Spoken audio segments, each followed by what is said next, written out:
Hello everyone, we are back with chapter 5.3. So 5.3 is operations with monomials.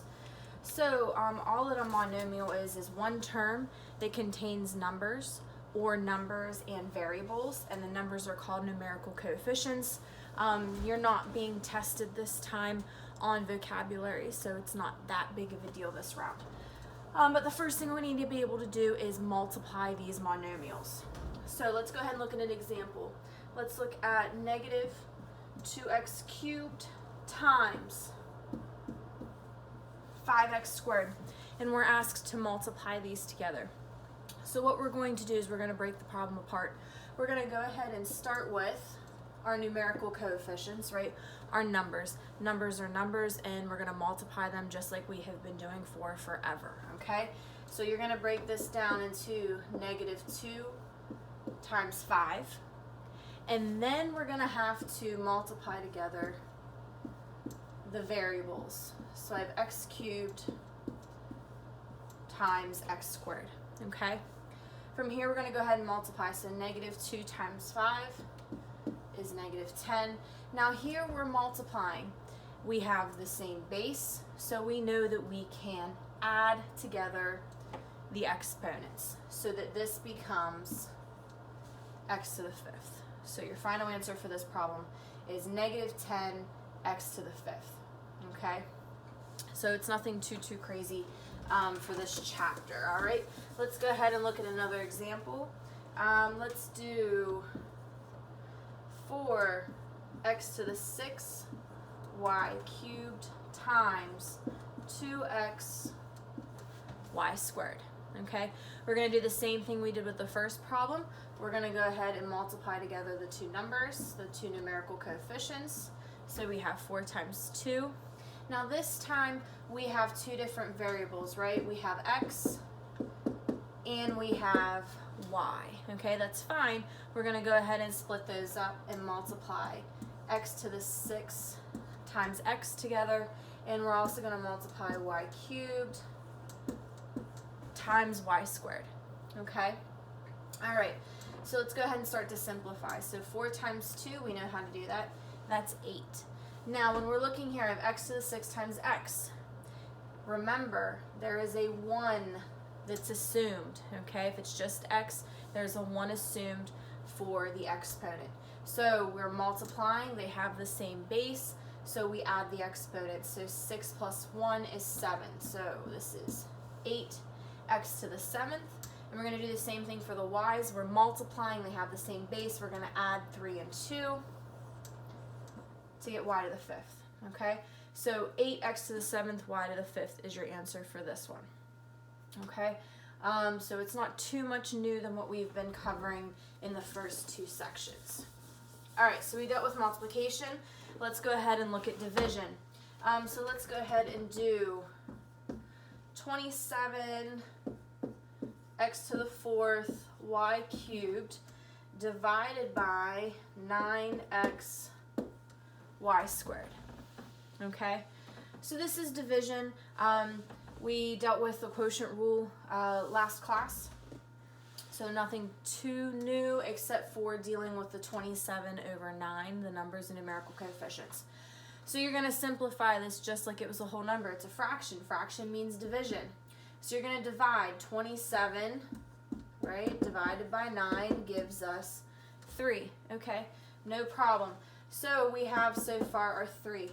Now we're going to go ahead and look at our x's, right? This is the quotient rule. So remember, you subtract wherever there is the larger exponent. Well, the larger exponent's in the numerator, so we're subtracting in the numerator, and remember, that's an assumed 1. Okay, so you're going to go ahead and do 4 minus 1. So that now becomes x cubed. And now we're going to look at the y's, same thing, find the larger exponent. It's in the numerator, the 3. So we're subtracting in the numerator. So now you're doing 3 minus 2, which is y to the first power, right? We typically don't write that 1. So 3x cubed y is your answer for this problem. Okay, let's look at another. Let's do 25 x to the 4th over 5x. Same thing, we're going to simplify this fraction, okay? So you're going to go ahead and look at this. Can we do 25 divided by 5? Yes, we can. 25 divided by 5 is 5. Now we're going to look at our variables. We have two x's, so we can apply the quotient rule. Find where your exponent's larger. It's larger in the numerator. So we can do 4 minus, remember this is a 1, 4 minus 1 to get x cubed. So 5x cubed is your answer for this problem, okay? Now if you need to write out more of the work, that's okay. If you need to write out the subtraction, that's all right. That's totally fine, okay? All right, let's look at one more here. Let's do 13 a to the 6 b squared over 39 a to the 4th b to the 7th. Okay, let's go ahead and look at this one. The other two problems we were able to divide like we would with whole numbers, right? 25 divided by 5, that was easy, it was 5. Now this problem, I have 13 divided by 39, which we can't do because we would end up with a decimal. We're not dealing with decimals here in this chapter, okay? So you're going to simplify this as a fraction, right? This big bar means it's a fraction, okay? So then you're going to look, is there a number that's divisible into 13 and 39? Yes, 13 goes into both. So 13 divided by 13 is 1 over 39 divided by 13 is 3, okay? So that reduced to 1/3, all right? Now we're going to go ahead and look at our variables. So we have a, you apply the quotient rule, the larger exponents in the numerator, a to the 6. So we have in the numerator 6 minus 4 is 2. So a to the 2nd power, a squared, okay? Now we're going to go ahead and look at our b's, and we're going to find where our larger exponent is. This time it's in the denominator, so we're subtracting in the denominator. So this is now 7 minus 2 gives us 5, okay? So our answer is a squared over 3b to the 5th. You can write that one if you would like, or you don't have to, right? The one's assumed, you could just leave it a squared over 3b to the 5th, okay? So it's nothing too difficult. The next thing we have to talk about in this section is multiplication and division of numbers written in scientific notation. Okay, so we're going to apply all of these rules that we've learned in the first two sections and apply them to scientific notation. So let's go ahead and look at 3 times 10 to the 6 times 3 times 10 to the negative 8 power. Okay, we're going to do the same thing we did before with the multiplication. We're going to go ahead and multiply together the numbers, the numerical coefficients, right? So I have 3 times 3, okay? Not too bad. Now, we're going to be able to multiply 10 to the 6 and 10 to the negative 8. They both have the same base. This is the exact same thing as if this was a to the 6 and a to the negative 8, okay? So we now have 10 to the 6 times 10 to the negative 8 power, okay? From here, we're just applying the rules as we've done it before, right? 3 times 3 gives us 9 times. Remember, you're multiplying these together. They have the same base, so you keep your base, okay? And you are adding together the exponents, so you're adding 6 plus negative 8 for a final answer of 9 times 10 to the negative 2nd power, okay? So same rules that we did for multiplication. They have the same base, so you're adding the exponents, okay? All right, let's do a couple more of those.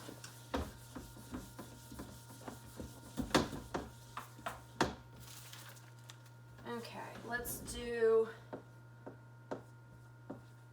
1.6 times 10 to the 4th power times 2.2 times 10 to the negative 2nd, okay? Same thing we did in the last problem. Multiply the numbers in front, right? The 1.6 and the 2.2. So we have 1.6 times 2.2. We're also going to multiply 10 to the 4th times 10 to the negative second, right? They have the same base. So you're going to punch in your calculator 1.6 times 2.2 to get 3.52. Times, here I have the same base, so we keep the base of 10, and we go ahead and add together 4 plus negative 2. Well, 4 plus negative 2 is 2, so your final answer is 3.2 times 10 to the second power. If you don't want to use the dot for multiplication, right, you could still put the little x multiplication symbol in there as well, okay? All right. Now we need to be able to look at the division. Okay, so we need to be able to divide these. So let's go ahead and look at 4.8 times 10 to the 20th power over 2 times 10 to the 12th power, okay? There's not a whole lot different here. We're still doing the same thing we did before when we divided. So we would go ahead and divide 4.8 divided by 2. So 4.8 divided by 2 gives us 2.4, okay? Now, we're dealing with division, so we check, do we have the same base? Yes. Then we're going to apply the quotient rule. Where is the exponent larger? In the numerator. So this is where you're going to subtract. So now I have 2.4 times 10 to the, remember to do 20 minus 12. So we still have 2.4 times 10 to the 8th power, okay, is your answer for this one, all right, 10 to the 8th power. Sometimes you're going to work on these problems. All right, having trouble with my board. But anyway, sometimes you have these problems, and you're going to go ahead and do the math, and they're not going to come out exactly like scientific notation, so we're going to have to make a bit of an adjustment. So let's go ahead and look at an example like that. Let's do 2.5 times 10 to the 10th power over 5 times 10 to the 4th power, okay? We are going to do the exact same thing we did before. We're going to divide 2.5 divided by 5. So when you punch that in your calculator, you end up with 0.5. So let's continue. Let's go ahead and work on our tens. Times, now we're using the quotient rule, right? They both have the same base. Where's the exponent greater? In the numerator, so you're subtracting in the numerator. So 10 minus 4 is 6. So now I have 0.5 times 10 to the 6th. But this is not written in scientific notation. The other problems were, right? They had that one number to the left of the decimal. This is not. This is 0.5. Okay? So we're going to have to make an adjustment. I need the decimal to be over here. Okay? So we're going to move the decimal, so this is a whole number 5. But I need to change 10 to the 6th, okay?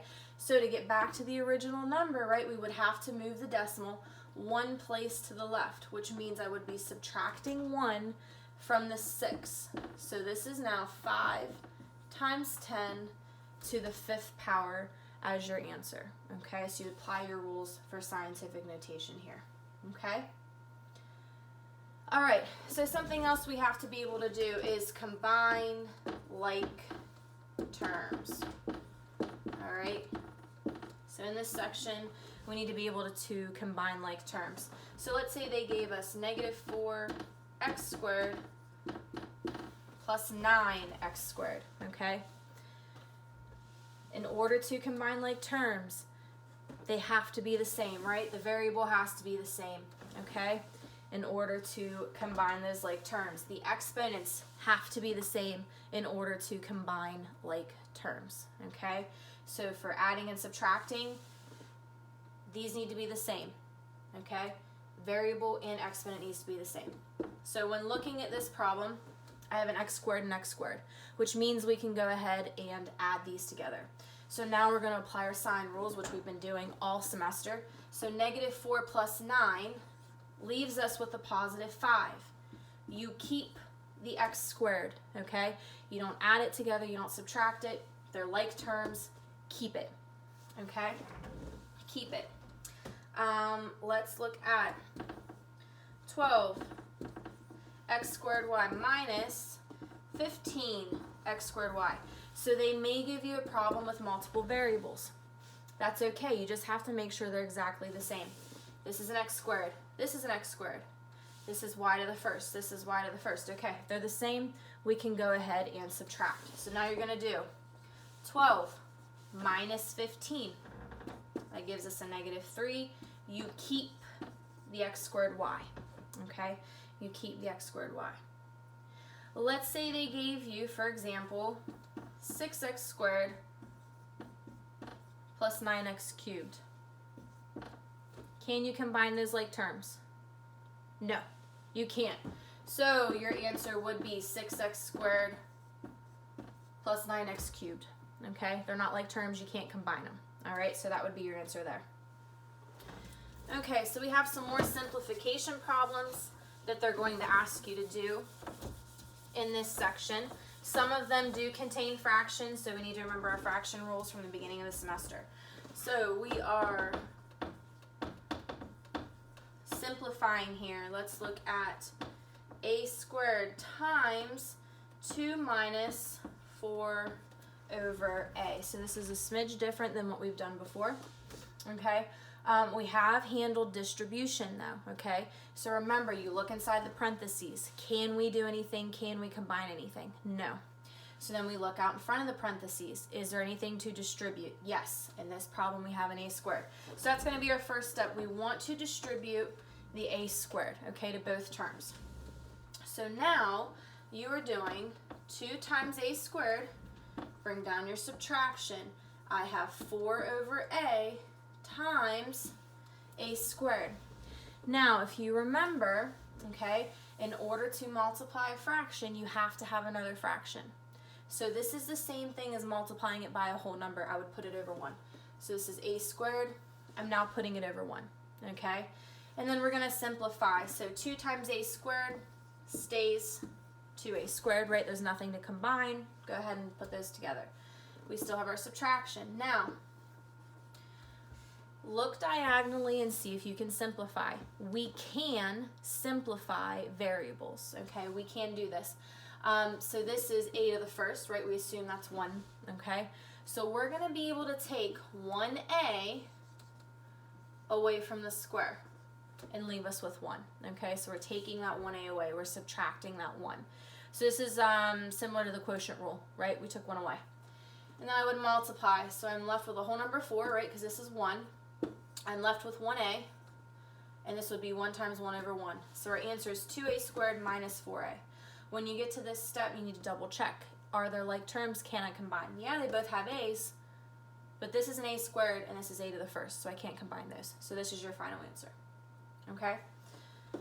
All right, let's do another. Let's look at xy times 3 over x plus 2 over y.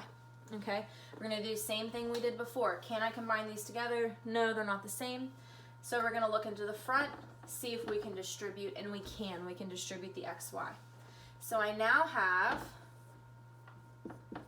xy times 3 over x, bring down the addition, plus I have 2 over y times xy, okay? Now, I need this to be a fraction so that we can multiply, so I'm going to put it over 1. Same thing with this xy, I'm going to put it over 1. Now we're going to look diagonally and see if anything cancels. Well, I have an x here. I have 1x, so that cancels and becomes a 1 because I can eliminate an x here and make it a whole number 1. Okay, so they went away. Multiply what's left. I have a y times a 3, so this is now 3y. Bring down my addition. Let's look at our second term here. Look diagonally. Can I cancel anything? Well, I have 1y here and 1y here. Those cancel. Multiply what's left. 2 times x is 2x. Look to see if we can combine like terms. We can't, right? They're different. Y and x completely different, cannot combine. Okay? All right. So we're continuing to simplify. This time we're going to have some more things to do with the scientific notation, plus some larger problems as well. So let's look at this one first. So this one isn't scientific notation, but it's a larger problem. If I can get my marker to work. There we go. Let's look at 10 x cubed y squared times 6x y to the 4th all over 12 x squared y cubed. So this has several steps. We're going to work our way through them one step at a time, okay? So let's go ahead and handle the numerator first. The numerator has more going on than the denominator, right? This is a single term. This has two things going on. So we're going to go ahead and look at the multiplication, right? You have the two parentheses next to each other that signifies that it's multiplication. And we're going to do what we did in the very beginning of this section by multiplying together the numerical coefficients, okay? So we're going to multiply together the 10 times the 6. Then we're going to multiply together the x cubed times the x. We're also going to multiply together the y squared times the y to the 4th, just like we did in the very beginning. And this is still all over 12x squared y cubed, okay? So from here, let's simplify. Y can do 10 times 6. That's 60. Now we're multiplying x cubed times x. Remember that 1's there, okay? It's multiplication, so we're adding the exponents. So this becomes x to the 4th. Same thing with y squared times y to the 4th. They're the same variable, and we're multiplying so we can add the exponents 2 and 4 to get y to the 6. All over, we still have 12 x squared y cubed, okay? Now we're going to start applying some of the division, right, quotient rules. So we're going to see if we can simplify. Always start with the numbers first, so the 60 over 12. See what you can do to simplify this. Well, if you punch in your calculator 60 divided by 12, that ends up being a whole number 5, okay? Then we're going to work our way through. Let's look at the x's. Well, we're using the quotient rule, so find where the exponent's larger in the numerator, so you're subtracting in the numerator. So we have our x. 4 minus 2 is 2, okay? And now we're going to go ahead and look at the y's. Still the quotient rule, find where the larger exponent is. It's in the numerator, so you're subtracting up top. 6 minus 3 is 3. So your final answer for that problem is 5x squared y to the 3rd power, okay, y cubed, okay? All right.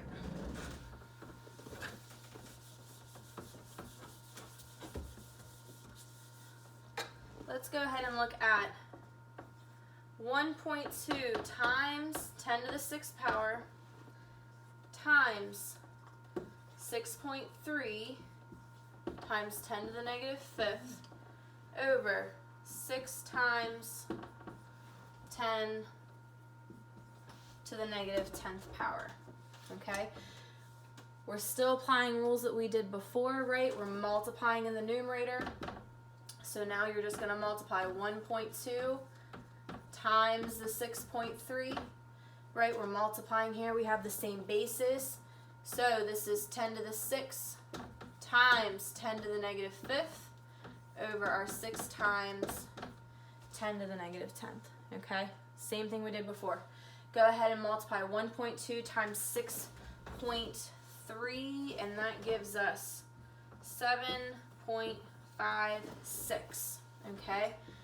Now we're going to go ahead and look at our tens, right? Same base, we're multiplying, so we're going to subtract 6 minus, or I'm sorry, we're going to add 6 plus negative 5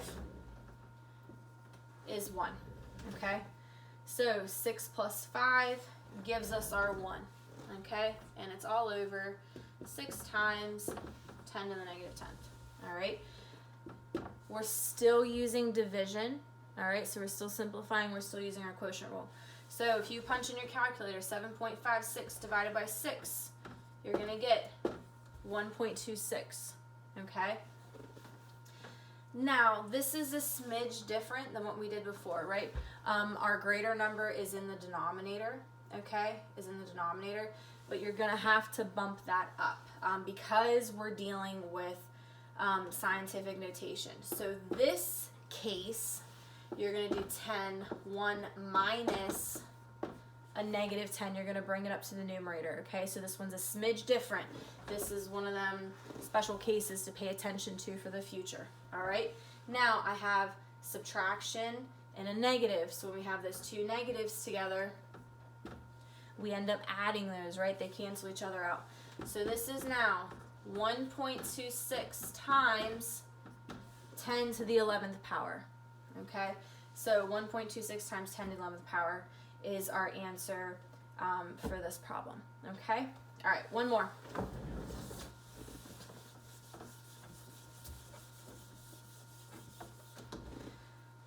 Let's say they told you to simplify 24 x to the 7th over 3x squared plus 14 x to the 9th over 7x to the 4th, and they told you to simplify.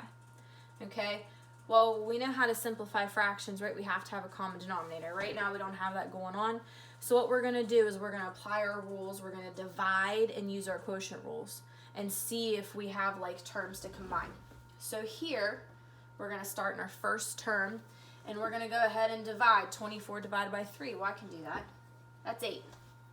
Now we're going to look at our quotient rule, right? They're both x's, so we're going to look and see where the greater number is. For an exponent, it's in the numerator, so you're doing 7 minus 2, x to the 5th, okay? So that became 8x to the 5th. Bring down our addition. Let's look at our second term, okay? We can simplify. 14 divided by 7, well, that's whole number 2. Same thing, I can apply the quotient rule, right? They're both x's, and my larger exponents in the numerator, so 9 minus 4 is 5. So that became 8x to the 5th plus 2x to the 5th. But if you notice, I have like terms. They're both x to the 5th. So add 8 and 2 to get 10. Keep x to the 5th power. Okay? All right, so that is the end of section 3. All right, I'll see you in a bit for section 4.